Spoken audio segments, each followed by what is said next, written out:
Hi, it's Katrina. What if one of the most famous Greek monsters in Greek mythology, the Minotaur, was inspired by a real, powerful civilization? A civilization so advanced that they built a real-life labyrinth and worshipped bulls. We all know the myth of the Minotaur, the half-man, half-bull beast trapped in a maze beneath the palace of King Minos on the island of Crete. But the real story is even more incredible. Before the famous Greeks of Athens and Sparta, there were the Minoans. This Bronze Age civilization was the first high culture in Europe, known for their stunning art, elaborate palaces, and a society that seems to have lived in relative peace. Let's explore the Minoans, the masters of the sea, the creators of magnificent frescoes, and a people who mysteriously vanished, leaving behind a legacy of myth and an enduring historical puzzle. The Minoans.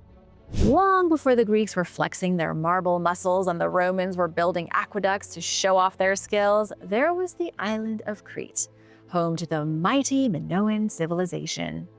The Minoans were so sophisticated, they are often called the first advanced civilization of Europe. These Bronze Age overachievers were busy turning an island into the ancient world's version of Ibiza meets Versailles. They had dazzling multi-story palaces, vibrant art, indoor plumbing, and a few too many sports involving live bulls. You think your CrossFit class is intense? Try dodging horns practically naked.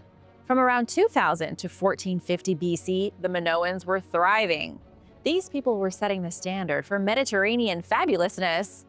Their palaces, like the famous one at Knossos, were marvels of engineering with paved roads, large courtyards, and advanced drainage systems. They were a powerful naval civilization, dominating trade across the Aegean. They had everything from sprawling palace complexes that doubled as labyrinths to a mother goddess cult with snake accessories. And so many gorgeous frescoes that screamed, "We love dolphins and we're not afraid to show it." Their writing systems, known as Linear A and Linear B, remain a subject of fascination. We are still trying to decipher it today. But then, around 1100 BC, they disappeared, leaving us with a big unsolved mystery. Let's explore their incredible history and the theories behind their mysterious disappearance. The man, the myth, the excavator. At the dawn of the 20th century, British archaeologist Sir Arthur Evans showed up on the island of Crete and did what white men in khaki pants have been doing for hundreds of years. He dug up some old relics and started acting like he knew everything. Sir Arthur started his investigation at the site of Knossos in 1900. Over the next 5 years, he uncovered what looked like the ruins of a palace and maybe, just maybe, the original inspiration for the Minotaur's labyrinth from Greek myth. The Minotaur may have been real. The labyrinth inspired Arthur Evans to dub his new mystery civilization the Minoans, after King Minos from the myth of the Minotaur. This isn't what they called themselves. Their real name is lost to history, so they're stuck with the name a British dude with a fluffy mustache gave them on a whim. Arthur Evans divided Minoan history into neat little pottery-based chunks. He believed the earliest civilization on the island took root in 3000 BC, so 5,000 years before today. This was the early Minoan period, and it lasted until around 2100 BC. Then there was the Middle Minoan period until 1600 BC, and lastly the Late Minoan period from 1600 to the civilization's destruction and annihilation in 1100 BC. More on the annihilation coming up later. Palace life, Knossos style. Palaces were the thing in Minoan Crete. The island is practically crowded with them.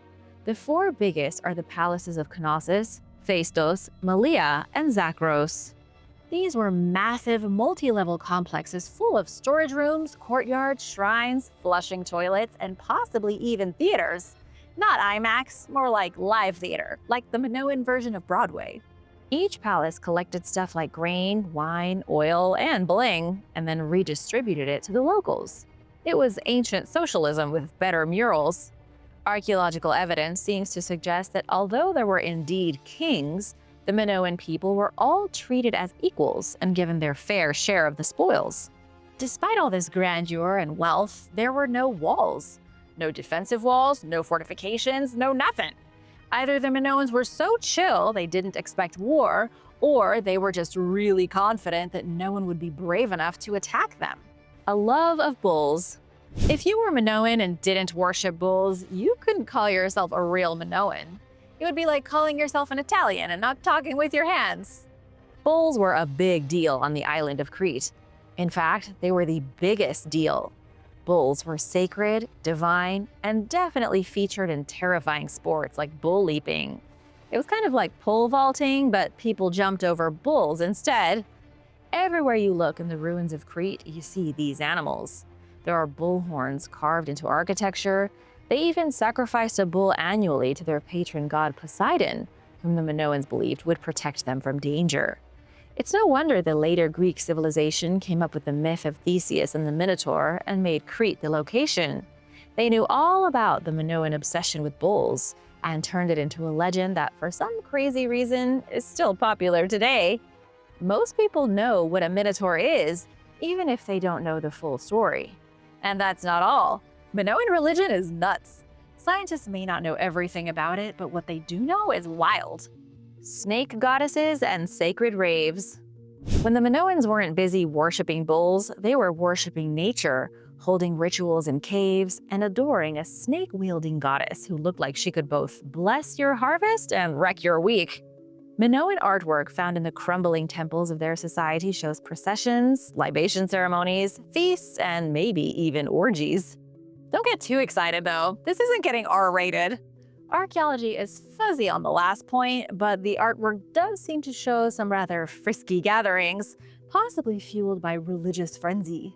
Palaces had designated rooms with wells for ritual offerings. Hilltops, caves, and probably the occasional sacred tree stump also doubled as worship sites. You know your religion is serious when you're willing to hike up a mountain just to pour wine on a rock. Let's get back to the snake goddess for a second because it's actually really fascinating. In 1903, Sir Arthur Evans found a collection of Minoan snake goddess figurines from around 1600 BC. Here's a picture of them from the Heraklion Archaeological Museum on Crete. The goddess has serpents crawling up her arms and is dressed in some sort of ritualistic garb. Her dress is quite ornate and appears to purposely have no fabric covering her chest, leaving it bare. It's quite a striking image and took the world by storm when Evans showed them to the public. People in the 1900s weren't used to ankles, never mind full frontal. As for her purpose, that is a mystery.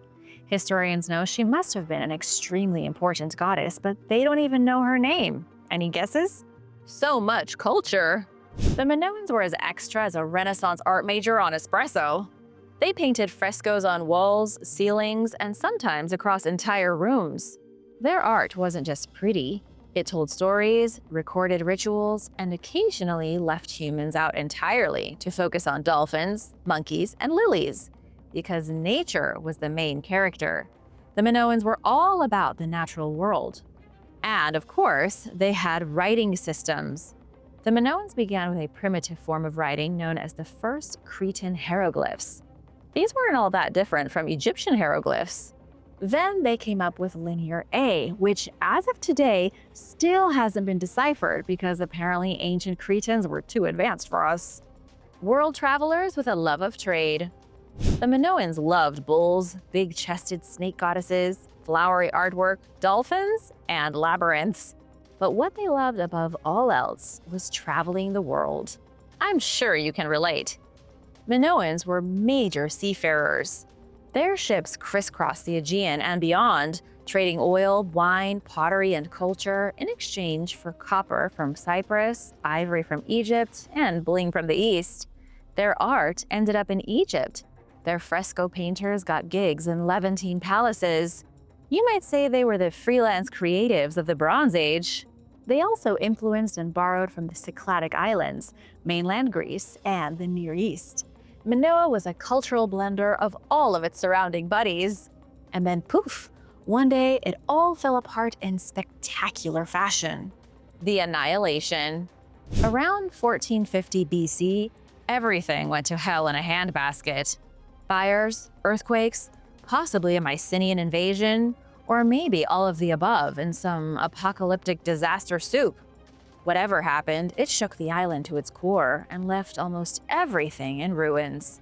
The only palace still standing after the cataclysm was Knossos, but even that got wiped out by around 1375 BC. Some blame the eruption of Thera and Santorini, one of the largest volcanic blasts in recorded history.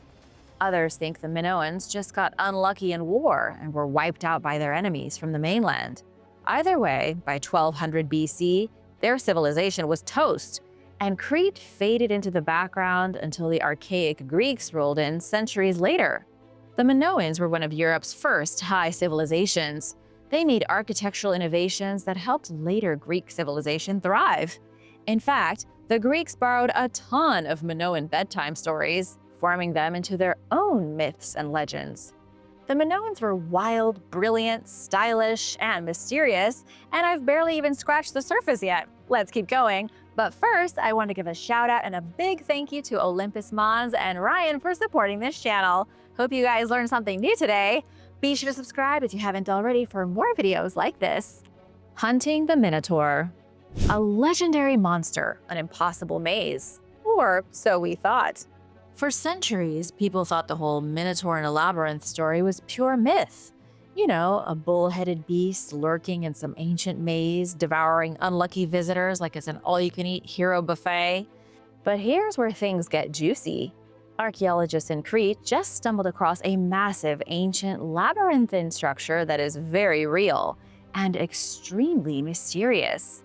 If it weren't for copyright, this is where I'd play the Indiana Jones theme music, because this discovery might just be one of the wildest archaeological finds in decades.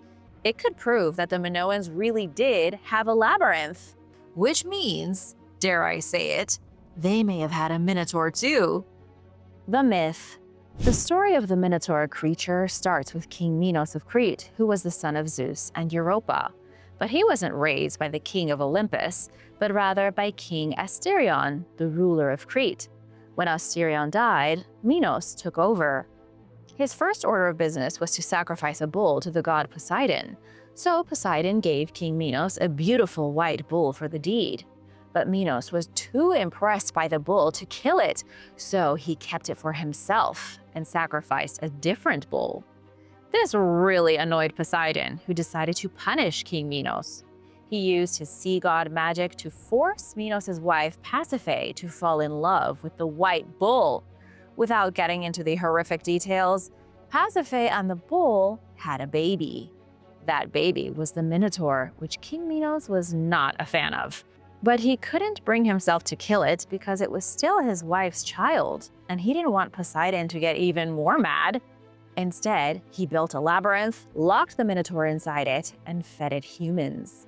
The Minotaur had an insatiable hunger for human flesh, so he kept it in the heart of the maze, hidden from the world. At the same time, King Minos was in a feud with Athens.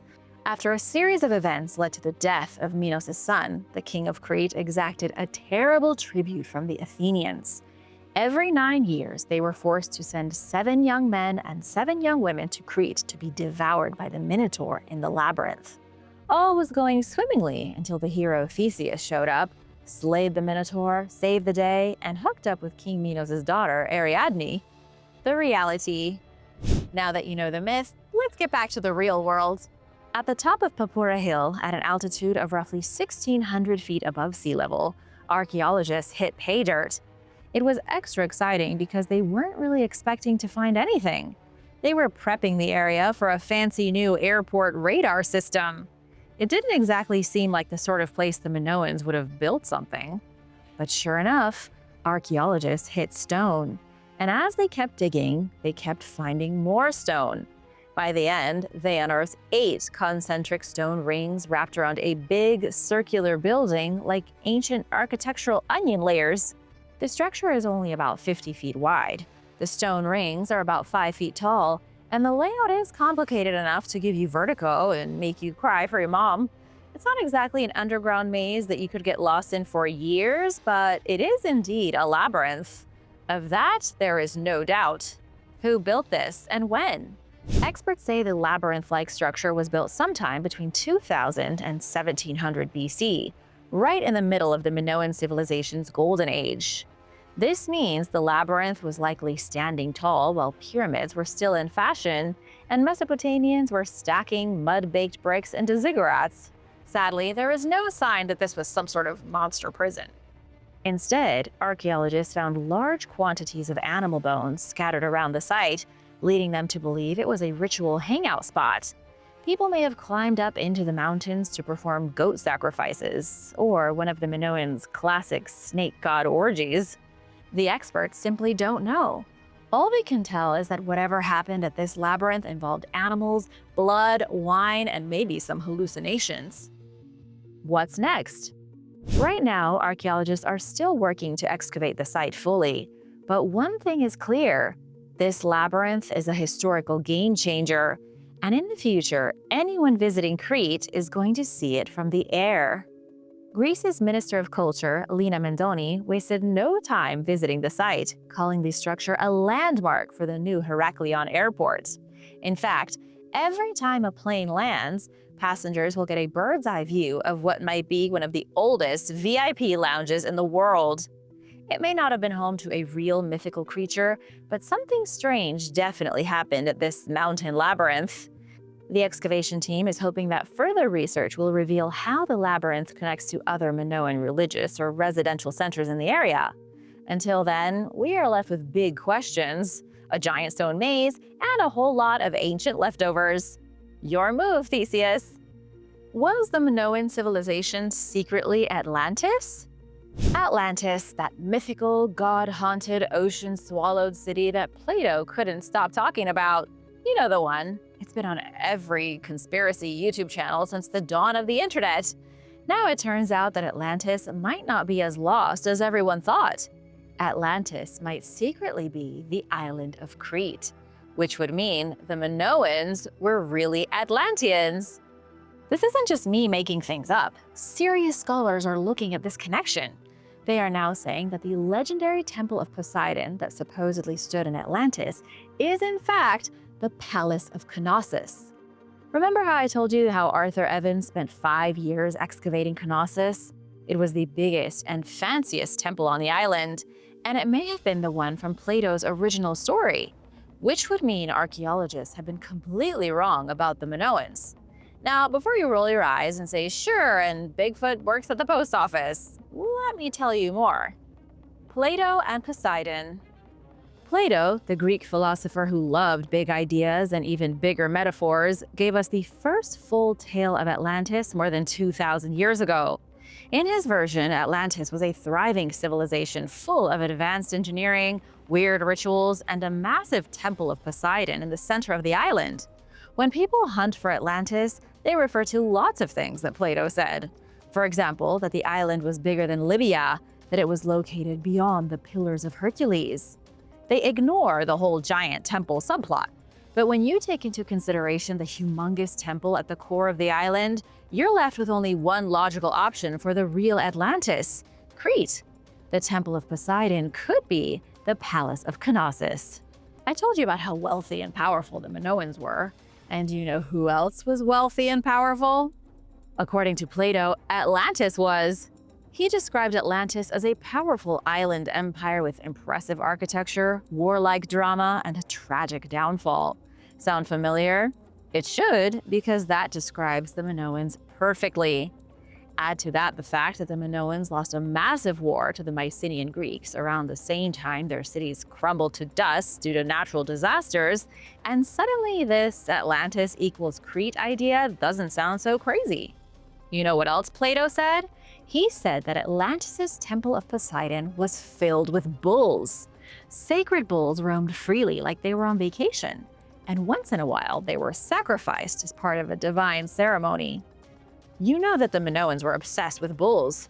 From the Minotaur to their bull sacrifices, they were bananas for bovines, and so were the Atlanteans.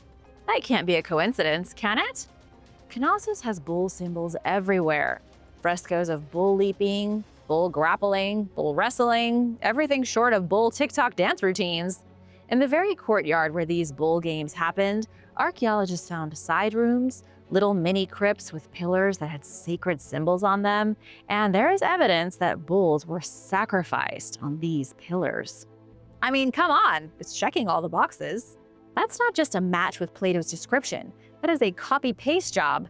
It's like Plato put Minoan to ChatGPT and it spat out the myth of Atlantis.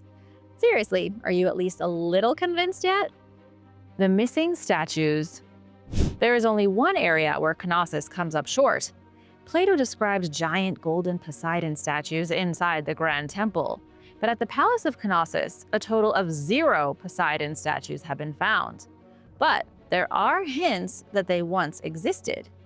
Archaeologists uncovered large terracotta feet, oversized fists, and huge pedestals that strongly suggest big old statues once stood on them. It's possible there were enormous god statues, but they've disintegrated over time. They may have been made partly of wood, which decays rapidly. So while it's true the experts haven't found a neon sign saying "Welcome to Atlantis," the Palace of Knossos does fit Plato's description for the Temple of Poseidon suspiciously well. Which is leading some people to wonder, what if Atlantis never sank? Maybe it didn't vanish in a single day and night like the story goes. Maybe it just got a rebrand, took a deep breath, and became Crete. What if Atlantis was Crete before Crete?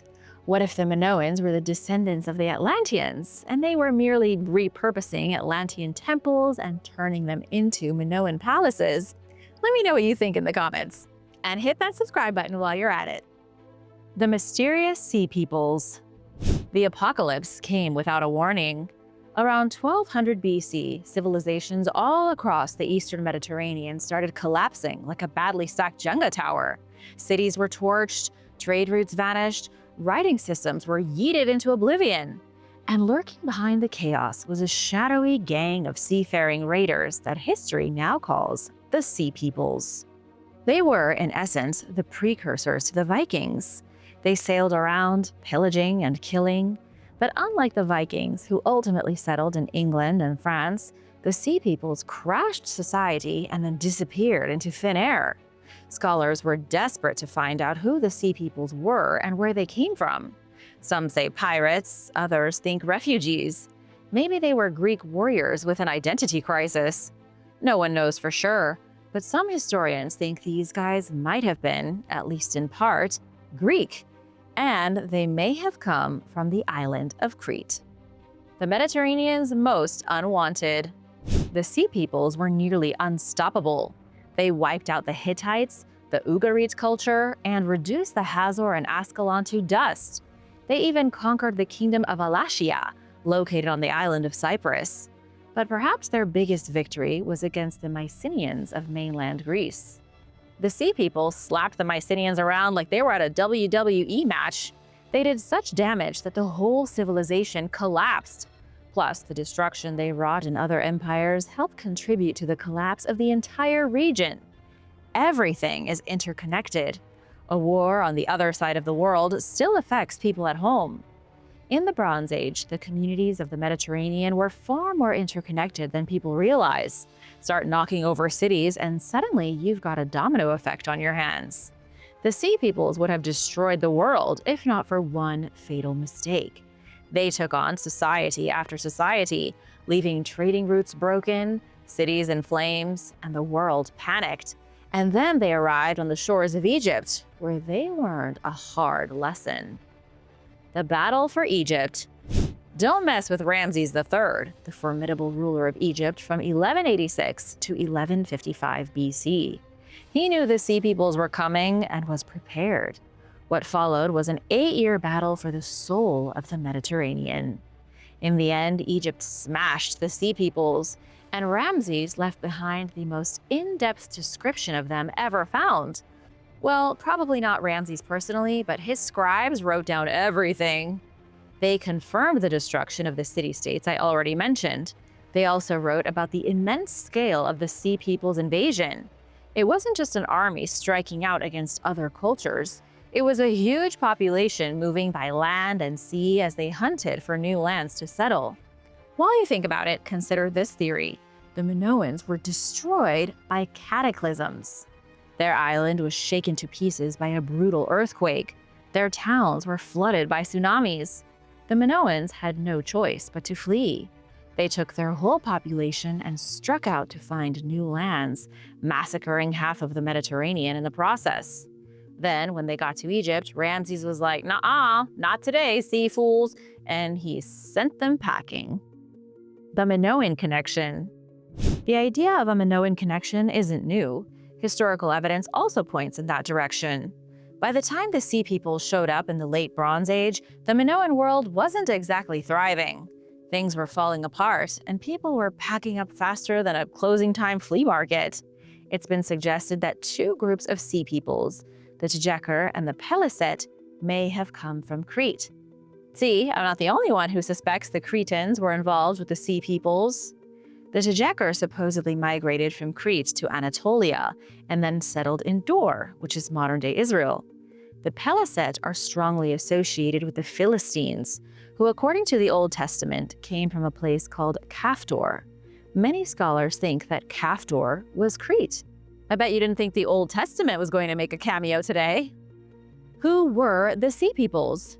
Even though they were defeated by Egypt, the Sea Peoples still helped kickstart the Bronze Age collapse. It was a century-long disaster in which trade died, literacy plummeted, and civilizations hit the reset button harder than a kid rage-quitting a video game.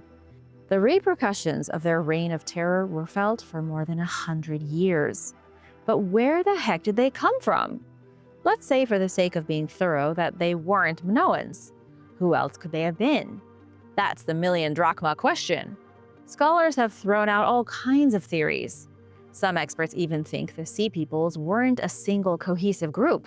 They may have been a sort of rogue collective of mercenaries and disgruntled men from a dozen different cultures. Men brought together by a lust for violence, wealth, destruction, and war.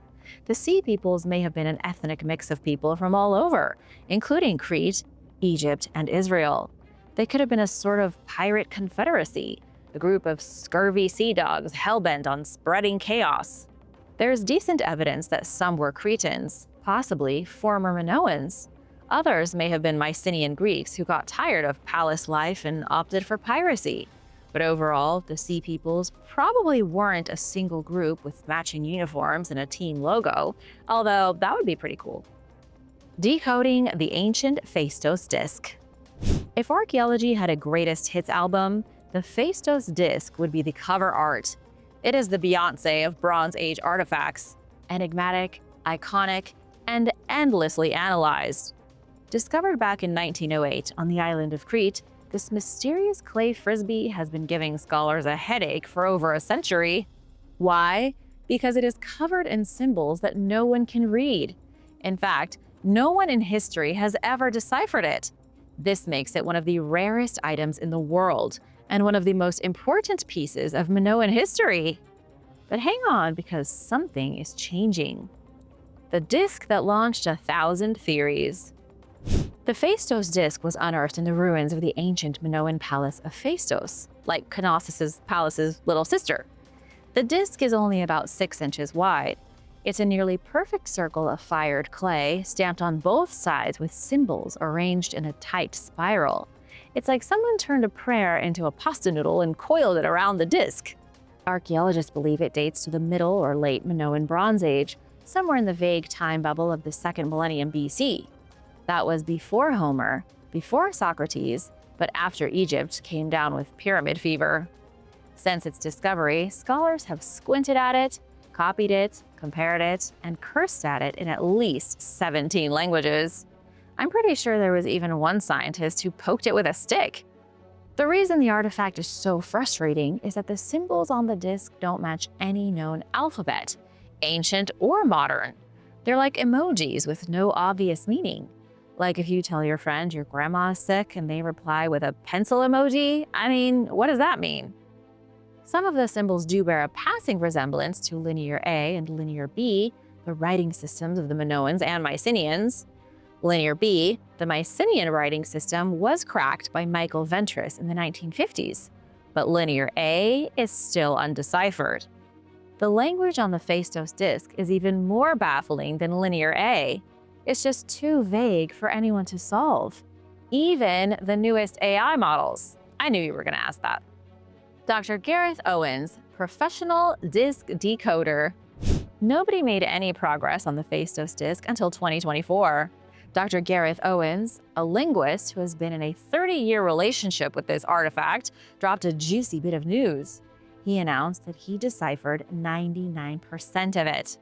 Boom! That's a mic drop.